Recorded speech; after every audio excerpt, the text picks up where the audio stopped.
colegi care sunt pe linia de front, care luptă, avem și voluntari, avem colegi prieteni, facem spectacole voluntare pentru cei care necesită aceasta. Ceea ce se întâmplă la noi nu se întâmplă nicăieri în lume, pentru că în timpul spectacolului poate să cadă rămășițe de rachetă sau poate să fie zgomot, bubuituri, de exemplu. Apare și alerta aeriană. În acest timp noi facem întrerupere pe o oră și jumătate și după aceasta revenim din nou și spectatorii revin la spectacol în continuare. Ми продовжимо виставу, закінчуємо її і продовжуємо жити далі.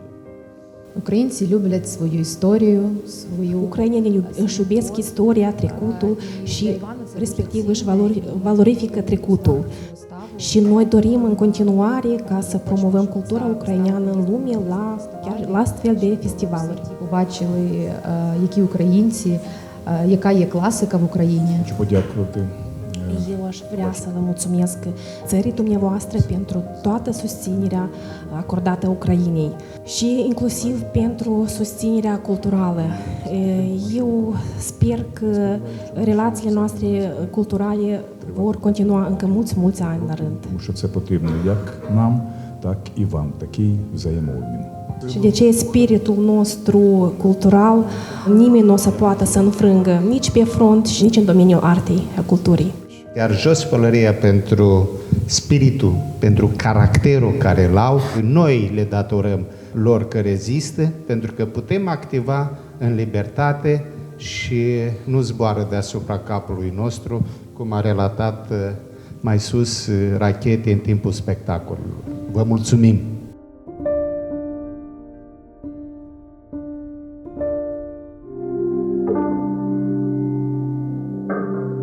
Ion Moraru, Pustiirea și sabia dreptății.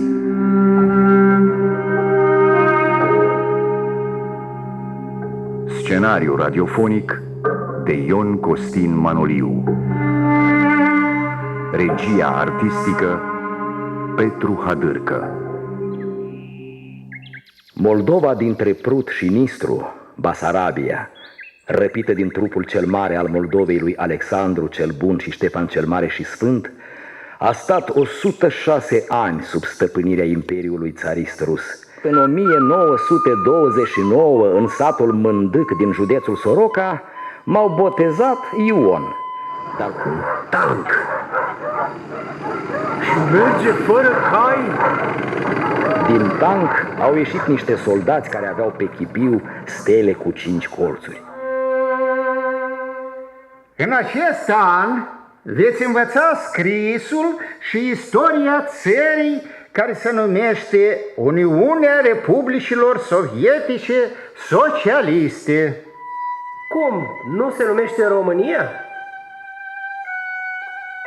Din punctul meu de vedere, cred că acest spectacol radiofonic ar trebui difuzat și la postul nostru național de radio și poate această premieră să aibă loc nu numai la Chișinău, dar și la Bălți și la Cahul și în mai multe localități din Republica Moldova și pentru ca oamenii să aibă posibilitatea să afle ce s-a întâmplat pe adevăratele în perioada aia cu unul și unii dintre martirii noștri. Să auzi toate astea din nou, să le simți, este o durere imensă. Mulțumesc Teatrului Radiofonic Românesc, Teatrului Național, pentru acest proiect extraordinar care a venit peste noi ca un ecou a timpurilor trecute și care ne reamintește încă o dată ce axă aveau bunii și străbunii noștri. Axa era credința, ei știau că sunt români, își iubeau graiul, știau istoria, nu se temeau să spună lucrul acesta.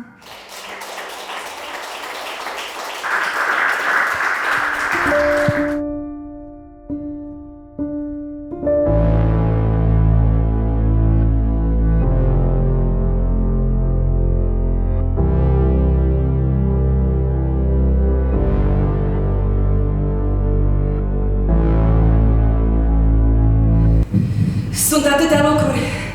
Am trăit atâtea în așa scurt timp. Închid ochii și îmi vin atâtea amintiri în minte că nu știu de unde să încep. 2 bilete la teatru, e o comedie, vii cu mine? Ești frumoasă, Foc! Rochia asta nouă îți scoate în evidență grosa Natalia!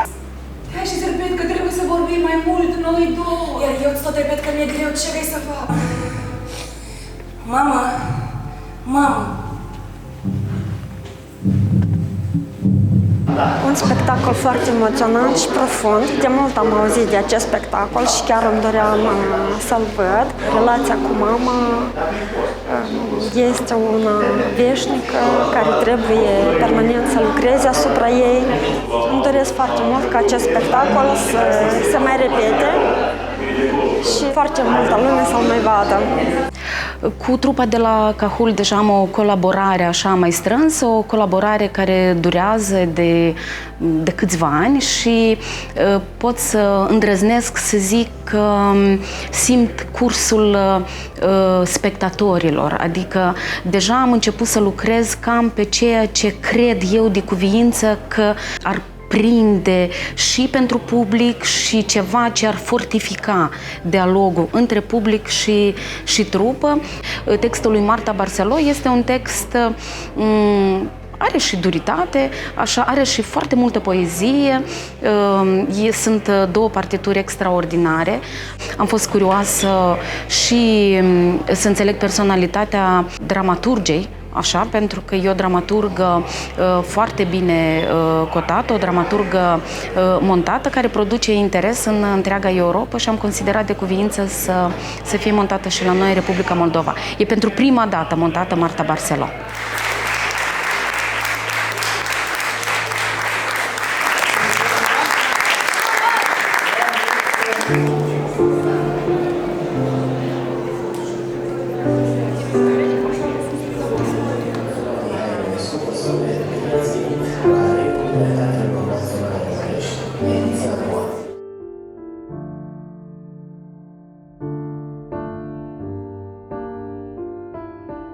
Стояли, обіймалися, а як мене побачили, то розійшлися.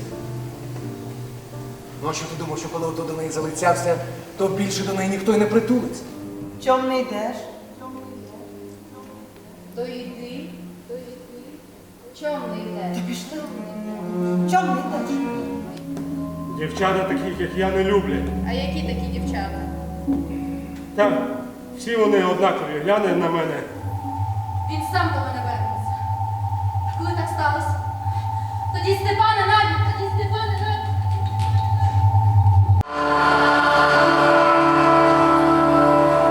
N-am uitat încă spectacolul de anul trecut, dar să știți că această trupa de la Kiev, teatrul de la Kiev, sunt foarte puternici și prin ținuta lor scenică și prin expresiile lor foarte puternice și foarte pătrunzătoare. Spectacolul, într-adevăr, este dureros, este foarte puternic și sigur că actual. Загадка. Я думаю, що кожна людина в нашому житті в певний період переживала трикутник. Ну от зізнайтеся чесно. Може він не завжди закінчувався трагічно, так як тут, у цій виставі, але те, що кожна людина в певний період проходить це, я думаю, що точно. Як робиться театр в такий складний період? Коли почалася війна, нам дуже важко було грати. Катастрофічно важко було нам грати. Тому що ми розуміли, що там в цей час вбивають наших людей. І виходити на сцену і забавляти публіку було неймовірно дискомфортно. А потім ми зрозуміли, що ми просто зобов'язані підтримувати свій народ. Тому що та паніка, яка була, ті страждання, які були, той біль, ми мали їх чимось покривати. І покривати мистецтвом. І зараз в Києві, не тільки в Києві, у всій Україні страшенний театральний бум. Тому що людям треба ховатися. Ховатися від проблем, від болі, від страждання, від сліз, від смертей, від всього. І ми надаємо їм таку можливість. Ну і, звичайно, ми вже не стомлюємося вам дякувати за те, що ви підтримуєте нас психологічно, морально, фінансово, емоційно. Ми відчули такий неймовірний сьогодні заряд, що стояли наші актори на сцені і стримували сльози. Ми вам дуже вдячні за це. De recunoștință și mulțumire pentru participarea la reuniunea Teatrelor Naționale Românești de anul 2024, ediția 9, trofeul reuniunii realizat